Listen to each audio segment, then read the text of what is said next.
ミルトンチャンネルです。今日は車に穴開けをしない FF ヒーターを使って真冬の北海道で車中泊をしてきました。その映像がこちら。今回は私の本業の仕事も兼ねて北海道にやってきましたが、普段では絶対泊まれないような超高級ホテルにも泊めていただいて、めっちゃ楽しい車中泊の旅をしてます。今回は北海道に向かいます。北海道の冬は過酷な寒さの連続なので、普段の装備ではなく雪山用の装備に切り替える必要があります。このバトラー 460Ah のバッテリー40キロ近くあってかなり重たいです。冬の車中泊にはここまで大容量のサブバッテリーは必要ないので、今回はヒート機能付きのバッテリーに入れ替えて北海道に向かいます。で、このレノジーの低温保護機能がついたサブバッテリーは重さが約10キロ程度しかなくて、とても軽い割に 100Ah の容量があります。このような FF ヒーターを使うにしても、もうほとんど電力そこまで食わないので、真冬のサブバッテリーはもうこのぐらいの小型のサブバッテリーで十分だと思います。バッテリーを交換します。バッテリーの交換にあたっては、まずはバトラーのこの部分の主電源を切ります。ではマイナス端子からバッテリーを外します。外し終えた端子はショート対策で念のため養生しておきます。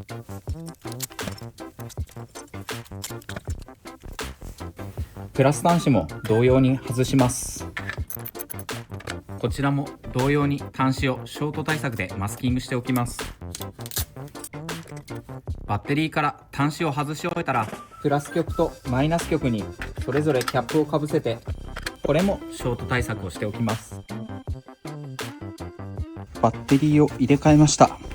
重さが10キロ程度なので入れ替えが簡単です。で、プラス極とマイナス極につないでいくんですが、バッテリーというものは通常プラス極からつないだ方がいいので、プラス極からつないでいきます。で、これらのプラス極をつなぐ前に3本のケーブルをまとめて絶縁キャップで蓋ができるようにしておきます。次にショート対策のマスキングを外して、プラス極にボルトで固定していきます。レンチを使ってきっちり締め上げました。この部分、ショート対策で絶縁キャップをかぶせておきます。マイナス極も養生を外して同様に固定していきます。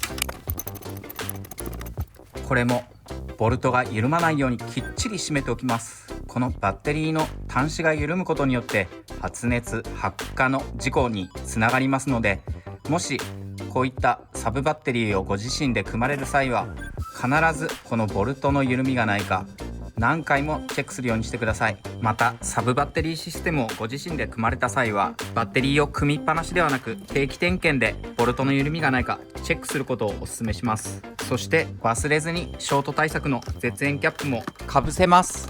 このようにプラス極もマイナス極も絶縁キャップをきっちりかぶせて施工しました。はい、こんな感じでスタッドレスタイヤには交換したんですけれども、その動画は割愛しました。それでこの下にある 12V クーラーのこういった部分ですとか、その奥のこのコンプレッサーの部分、この部分に融雪剤がかかってしまうと錆の原因になるので、この辺りはこのダイソー等でも売られているビニールのついたマスキング、これマスカーっていうらしいんですけども、これで養生をして融雪剤対策にします。これ雪国から帰ってきた後にこのマスカーを外して捨ててしまえばいいので、とっても便利です。で、こういったジャッキやこの馬を利用して車体を持ち上げて作業してもいいんですけども、ジャッキアップをしてもそれほど作業効率が上がると思えないので、ジャッキアップをせずにそのまま作業したいと思います。こういったステーの部分も錆びてほしくないので、ここも含めて養生します。で、このマスカーはこんな感じでテープが最初に仕込まれているので、そういった意味でも施工が楽です。マスカーでこういう感じでテープをこのようにべったり車体につけました。でこれでこんな感じで引っ張ってあげれば綺麗に養生できます。でこれ破れないように実は一周してあって、こういう感じで二重に黒で閉じるようにしてあります。こういう感じであれば施工も楽だし、このやり方結構個人的には気に入っています。はい、それでこのコンプレッサーの部分もそうなんですけれども、3年半ぐらいこのクーラーをつけて時間が経っているので、まあそれなりのサビは出ているんですけども、ひどいサビは出ていません。なので問題ないと思います。こんな感じでマスカーのビニールをこうやってかぶせて養生しておきます。こうすることによって手軽に養生ができるので、本来は塗装で使うマスカーなんですけども、めちゃくちゃ簡単に養生できます。はい、これで養生完了です。いい感じですね。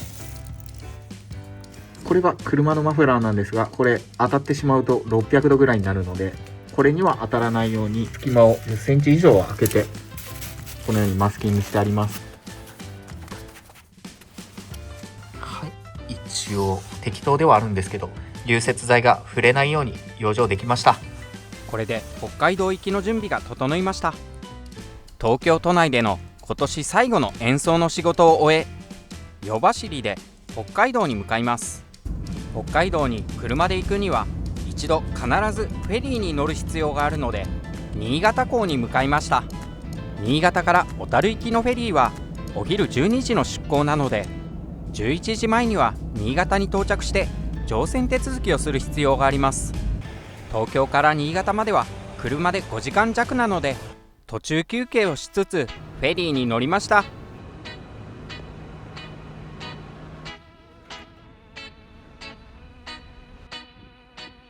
私がいつも使うのは新潟から小樽に向かう航路。もう何度もこのフェリーに乗っていますが、船内が広くて開放感があり、大浴場やスポーツ施設も無料で利用できて、運転しなくても16時間で小樽に着くので、とても気に入っています。客室はプラス2000円で鍵付きの個室にできるので、いつもアップグレードして利用しています。長い船旅も個室なのでストレスがありません。小樽に着いて、まずは北海道のホームセンターに行きました。購入したのは凍結防止のウィンドウウォッシャー液。昨年旭川でウィンドウウォッシャー液が凍結して結構怖い思いをしたので購入して入れました。今日はこれからホテルで演奏の仕事をいただいたので、ルスツに向かいます。ルスツ村は札幌から車で約90分の場所にあり、雪質が良いのでスキーでも人気のリゾート地です。今夜の演奏後は高級ホテルウェスティンに宿泊させていただけるので、めっちゃ楽しみです。今夜の共演の皆さんと合流してチェックインします。そうですね、すごいいい方ですね。ウェスティンはホテルの中が3階建てのメゾネットで、3ベッドルームあるので個室に泊まれます。すごっ、階段、いやーすごっ、すごいな。なんかメゾネット。ちょっと上上がってみます。おわ、すげえ、すげえ、めちゃ広、すげえ。あ、なんかリハルームみたいなところもある。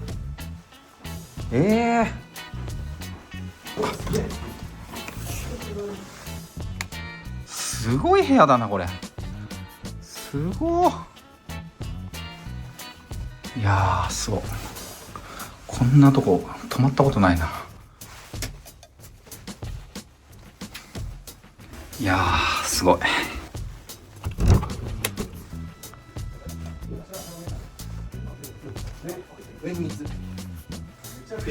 やばやば、これやば、テンション上がる、これすげえ。あれ羊蹄山ですか？いや、あれはね、あれは違う。尻別だけ。へえ、すげえ、すごいな。めちゃめちゃすごっ。この景色やば。ここもう3家族で来てたでしょ。いやもう全然ですよね。ここすごいっすね。どんだけ広いんだ。すごっ。しかもなんかベランダあるし、すごっ。このバルコニー出れんの？これはトイレかな。トイレだ。いやーやば。やば。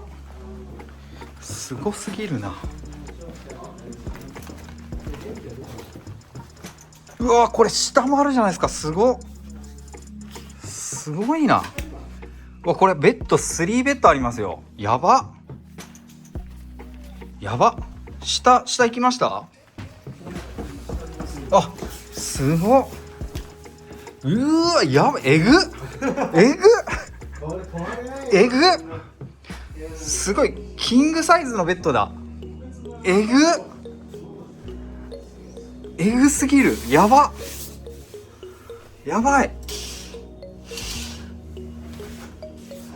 やばい。こんなすごいとこ泊まったことない。すごい3階建てじゃないですか。やば。やばすぎ。俺たちがやばい。これこれはやば。上にもないですか？あトイレ。探してみるわ。まあでもちゃんと。いやーキッチン付き。やば。やば。お風呂2つついてるし。やば。やば。温泉もいいんだよ。これで温泉も使っていい感じなんですよね。すごっ。やば。キッチンうちのキッチンより広いぐらいだ。やべえ。やべえ。なんだここ。やべえ。いやーすごいわーここ。やばい3階建てってやばすぎ。動画の画面に収まらないぐらいすごいなこれ。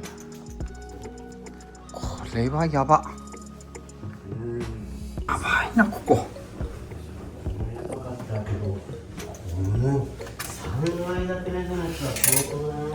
すごいっすね。カードキーがないとエレベーターも動かない仕組みでした。演奏は別会場なのでトロッコ電車で移動します。時間かかっちゃうんですよね。ね。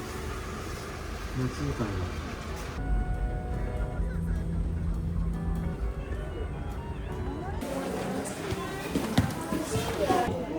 Dua isolan mountain.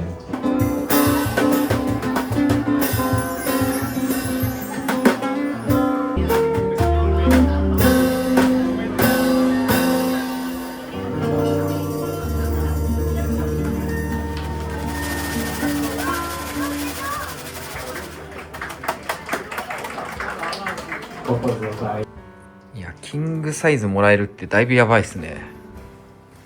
こんな素敵なお部屋に3日間も泊めていただきました。部屋のデスクも広くて動画編集もはかどりました。お昼間は北海道在住のお二人とスノボに向かいます。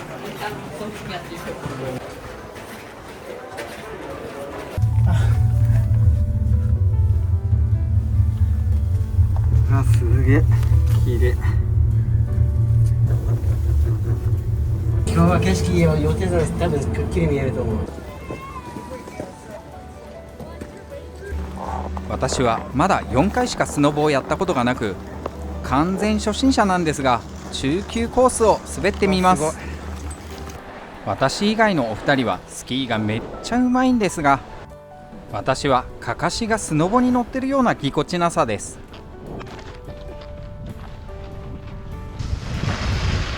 慣れてきたのかその。うん、いい感じいい感じいい感じ。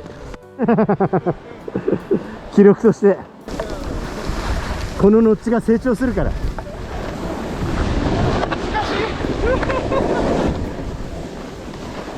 よく遊んでよく食べてたくさん演奏させてもらって私にとって夢のような時間です。こんな楽しい時間もあっという間に過ぎて最終日。ではお疲れでした。お疲れ様でした。3日間お疲れ様でした。ありがとうございました。いやー楽しかった。やばかった。うまいな。この後1日だけ演奏仕事がお休みになり、楽器を入れ替える必要があったので一度札幌に下山します。連日の雪が車に積もってるので、まずは雪かきです。雪かきはダイソーのプラスチックスコップで雪を取り除きます。この手の除雪アイテムは車に常備してないと北海道では怖くて運転できません。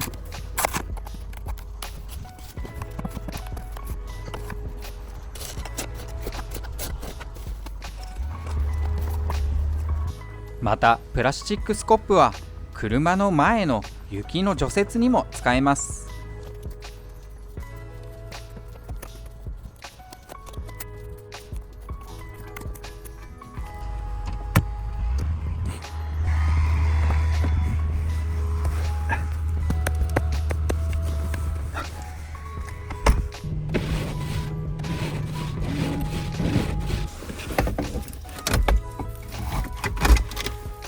お茶がガチガチに凍ってますね。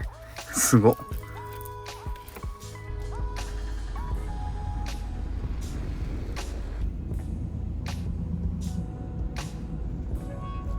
今夜は札幌市内で車中泊をするので、夜ご飯を札幌の有名なスーパーに購入しに行きました。やってきたのがラルズマート。ここは札幌でも少し高級な食材も扱うスーパーで、本州ではあまり見かけないクジラのベーコンスライスやマスイクラの醤油漬けも売っていました。ただこの日はクリスマスイブということもあり、チキンや肉系のお惣菜はほぼ売り切れ、時刻も9時を過ぎているので仕方ないですが、あまりにも何も商品がなかったのでお寿司の盛り合わせを購入しました。今夜の車中泊場所に到着したのでシェードをセッティングします。このシェード作って3年以上経ちますが、今も壊れずに使えていてかなり気に入っています。フロントガラスにも同様に自作シェードをセッティング。取り付けた状態がこんな感じ。それぞれ数百円で作ったシェードですが、外から見ても中が見えなくなるので安心して眠れます。次に窓につける FF ヒーターをセッティングします。まだ雪国の過酷な寒さで使ったことがないのでワクワクしてます。ダイソーで購入したイレクターラックを組み上げて FF ヒーターを乗せれるようにします。車の窓を開け配管用の板を取り付けます。 FF ヒーターを箱から出しイレクターラックの上に設置します。FF ヒーターの上に耐震用突っ張り棒を取り付けます。こんな風に揺さぶったりしてもこの FF ヒーターが倒れてくることはないんで、この点も個人的には気に入っています。排気パイプをセッティングします。ここのパイプのシワのところに引っ掛けることによって、このワイヤーネットの圧力が上にかかるようになっているので、この部分排気パイプが外れることはありません。これもここに留め具をつけなくていいので結構気に入っているやり方です。車の外に出て給排気フィルターを取り付けます。このサイレンサーの取り付けなんですけども、この穴がここから水滴が落ちるようで、この穴を必ず下にしなければいけないみたいで、私前回勘違いしてこの穴を上向きで使っていたので、今回は間違えないように下向きにしました。排気パイプでのやけど防止で金網を取り付けます。これらの取り付け方は過去動画で解説してますので、ご興味のある方はそちらもご参考にしていただけると嬉しいです。次にシガーソケットから電源を取り FF ヒーターの電源を入れます。今車内の温度は10度なので結構寒いです。早く温まってほしいです。はい、0時11分 FF ヒーターをつけて15分程度が経ちました。現在の気温は20度、湿度 40% になってます。やっぱりあったかいですね。すごくありがたいです。で、今日はちょっと前までクリスマスイブだったんですが、まだ夜ご飯を食べてないので、これから夜ご飯にします。今日の夜ご飯は、本当はチキンをいただきたかったんですけれども、チキンがあいにく売り切れだったので、生のお寿司とパーティーマリネ盛り合わせにしました。今日行ったラルズマートというスーパーは、札幌では結構有名な美味しい食材が買えるちょっと高級めのスーパーみたいで、こういったマリネですとか、こういうオードブル系も置いてましたね。本当はチキンを食べたかったんですけれども、もう全く売ってなかったので、まあ今日クリスマスイブなんでしょうがないんですけども、今日はこんな感じで夜ご飯を食べたいと思います。今日は CGC というメーカーのノンアルコールビールを買ってみました。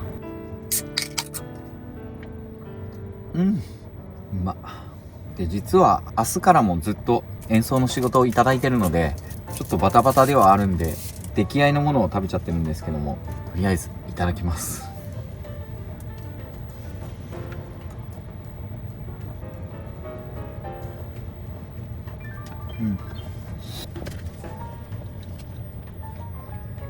こういったオードブルを置いてるスーパーってなかなかないと思うんで、結構嬉しいですね。美味しそうです。すごい。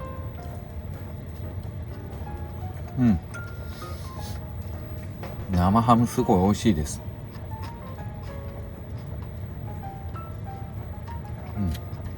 鴨肉もすごいちょっとスパイシーな香辛料の味付けがしてあって美味しいですね。このオードブル結構正解です。美味しい。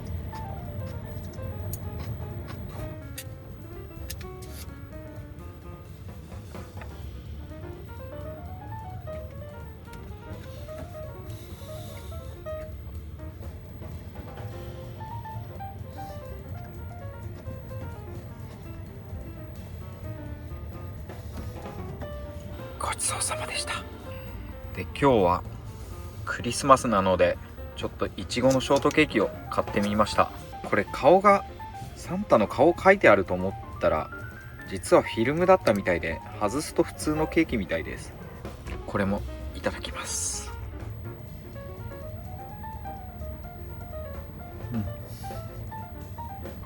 そんなに甘くなくて美味しいです。久々ケーキ食べました。たまに食べると美味しいですね。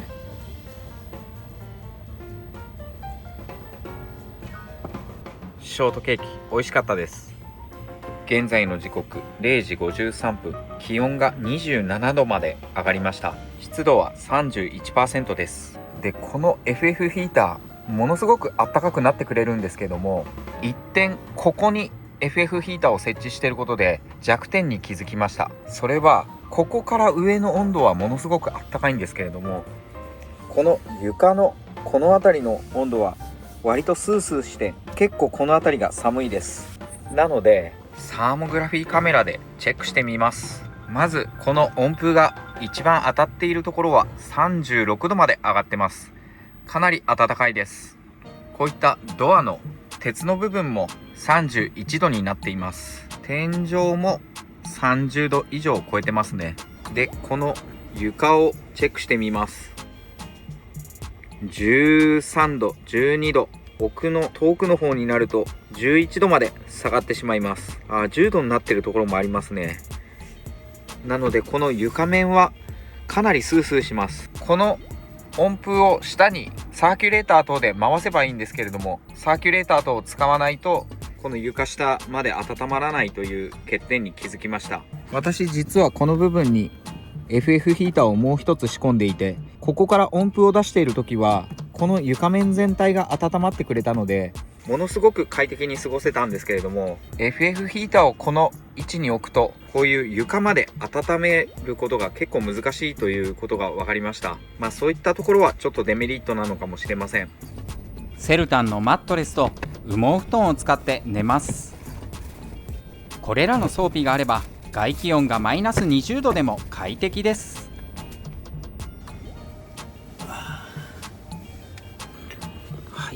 現在の時刻は7時18分、気温28度。めちゃめちゃ快適に眠れました。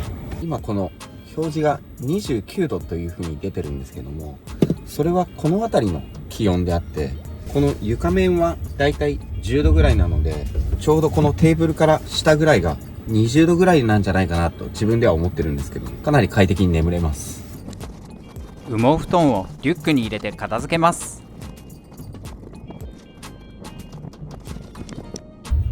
現在の札幌市中央区の気温がマイナス4度ぐらいなので、この FF ヒーターを最弱で動かしても車内を28度ですとか29度ぐらいまでは温めることができます。しかもこの FF ヒーターめちゃくちゃ燃費が良くて、8時間動かしても灯油を1リットルほどしか使わないので、車中泊で使うにはかなり経済的です。今セルタンのマットレスを折りたたんで撤去したんですけど、この床を触るとやっぱりかなり冷えてますね。セルタンのマットレスがあったので背中から冷気が伝わってくることはないんですけれども、床がかなり冷えてます。念のため床の温度をサーモグラフィーカメラでチェックしてみると、8度ですとか9度ぐらいでしょうか。バックドアの方に近づくにつれて6度、一番低いところだと2度、やはりこの床からの冷気はあるようですね。この部分に関東で FF ヒーターを動かして床から冷気を感じることはそこまでなかったんですけれども、さすがに最低気温がマイナス4度ですとかマイナス5度になってくると床からの冷気を強烈に感じます。この FF ヒーター、車に穴を開けなくてもいいのでかなり使い勝手がいいんですけれども、この部分のここから出る熱風をこの床下に回してあげるようなことをすれば床からの冷気も防げそうです。これからお風呂に行くので FF ヒーターは一旦切ってお風呂に行きます。とりあえずこんな感じで置きっぱなしで出かけます。私は次の日が仕事の場合、スーパー銭湯の近くの駐車場等で車中泊をしています。はい、お風呂から帰ってきました。で、今の気温なんですけども、1時間ほどお風呂に行っていたんですが、気温が6度まで下がってます。結構寒くなりますね。今日は午後からニセコで演奏の仕事をいただいているので、朝食はかなり軽めに抑えます。今日は十勝生乳100のヨーグルトにナッツを入れて食べたいと思います。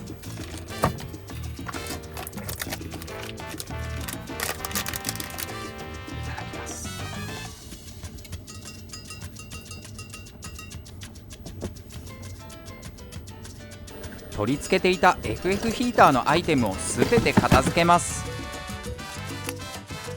この作業慣れてくると5分から10分程度で完了します。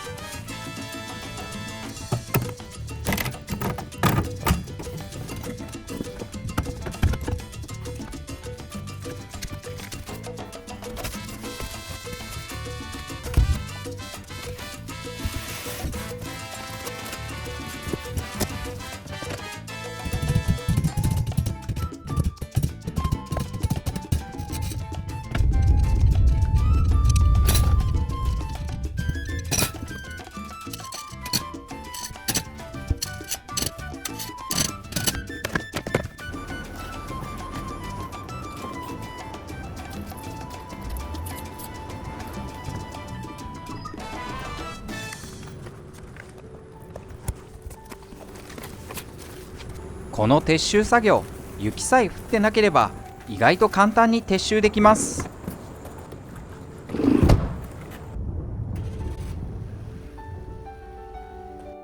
ニセコに向かう途中、ホームセンターでアルミのフレキダクトを購入しました。このダクト使ってみるととても良い感じなので、次の動画で使用感をレビューします。これからニセコのホテルヒルトンに向かいます。